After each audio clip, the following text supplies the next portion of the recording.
All right, guys, so this is number 7 on the acceleration practice worksheet number 2. It says, using the same information as number 6, how tall is the tower? So just to refresh your memory, we had Caitlin. She is dropping a ball off of a high tower. In number 6, we found the final velocity right before the ball hits the ground. Now it's asking us how tall is the tower. So I'm going to use this equation. Delta x equals vi times t plus 1/2 at squared. This is one of the equations we wrote on your equation card the other day, and if you don't have it on your equation card, probably means you missed a day last week and you need to write this on your equation card. The reason I'm using this one and not a equals vf minus vi over t is because there is no mention of distance in that equation. Acceleration is something speeding up or slowing down. Velocity is a speed, and time is how long it takes to do the motion. None of those are distance, so I can't use this equation for this specific problem. I have to use the equation with delta x, since delta x is a distance. Now we need to make a variables list. So we're going to do that on the left-hand side here. Every single variable needs its own equal sign. So we're going to have delta x equals, vi equals, t equals, and a equals. Since there's 2 t's, I only need to write it one time. We're trying to find distance, so we're going to put a question mark by delta x. If I look back in the information from number 6, it says Caitlin drops a ball off a high tower. So again, just like we talked about in number 6, it's starting from 0, because when you drop something, like if I'm holding it, you can see on the camera, it's not moving. So it has an initial velocity of 0 meters per second.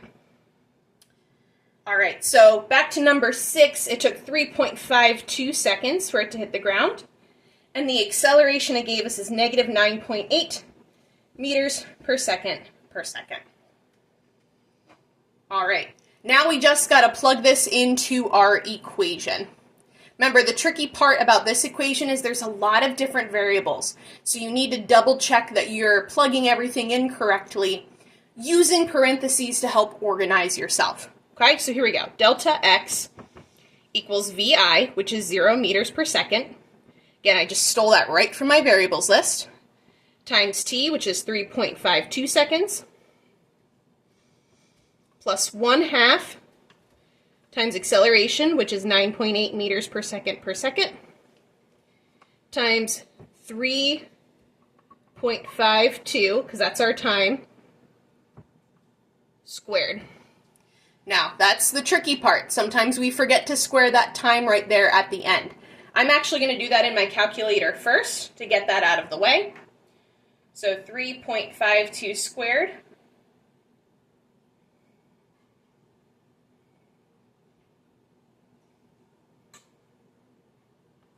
equals 12.39.